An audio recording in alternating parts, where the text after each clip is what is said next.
पाकिस्तान और आतंकवाद एक सिक्के के ही दो पहलू हैं। भारत के विदेश मंत्री एस जयशंकर संयुक्त राष्ट्र महासभा में दिए अपने भाषण में ये साबित करने में कामयाब होते नजर आए। उन्होंने पाकिस्तान को इस तरह लताड़ लगाई कि अगर पाकिस्तान में थोड़ी भी शर्म होगी तो वो शर्म से पानी पानी हो गया होगा। इस दौरान यूएनजीए का हॉल भी तालियों की गड़गड़ाहट से गूंज उठा। संयुक्त राष्ट्र महासभा में एस जयशंकर ने कहा, भारत अपनी आजादी के बाद से ही इस चुनौती का सामना कर रहा है। हमारा पड़ोसी देश वैश्विक आतंकवाद का केंद्र है।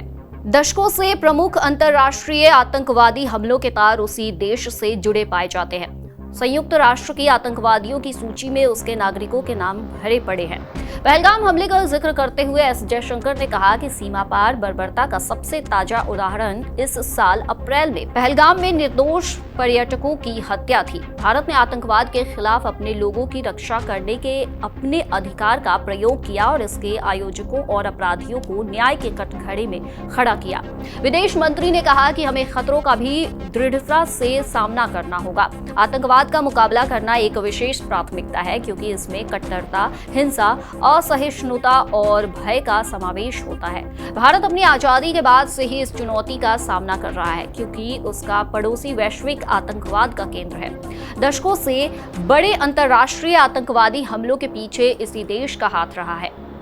संयुक्त राष्ट्र महासभा में जयशंकर ने कहा कि भारत ने आतंकवाद के खिलाफ अपने लोगों की रक्षा करने के अपने अधिकार का प्रयोग किया और इसके आयोजकों और अपराधियों को न्याय के कटघरे में खड़ा किया क्योंकि आतंकवाद एक साझा खतरा है। इसलिए ये जरूरी है कि इस संबंध में और अधिक गहन अंतर्राष्ट्रीय सहयोग हो।